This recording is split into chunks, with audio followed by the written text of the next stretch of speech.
Welcome to Chillin' 101. We hope this video helps. You're starting live. Make sure Beats Flex has battery and your iPhone Bluetooth is turned on.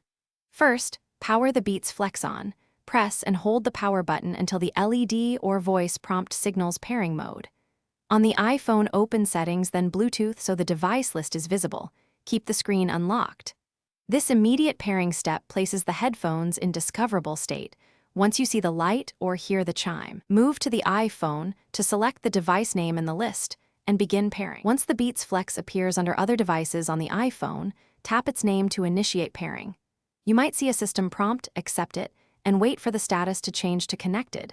If you use Control Center, make sure the audio output shows Beats Flex as the active device. Next, play a short track or video to confirm audio routing. Adjust volume on the iPhone, and use inline controls if needed. If your iPhone shows connected but no sound, cycle the media app and retry. You're nearly done. Test a phone call and play different media to confirm mic and audio controls function. Make sure the iPhone's audio output remains set to Beats Flex during use. If issues persist, go to Settings Bluetooth, tap the info icon next to Beats Flex and choose Forget this device, then repeat pairing from the start.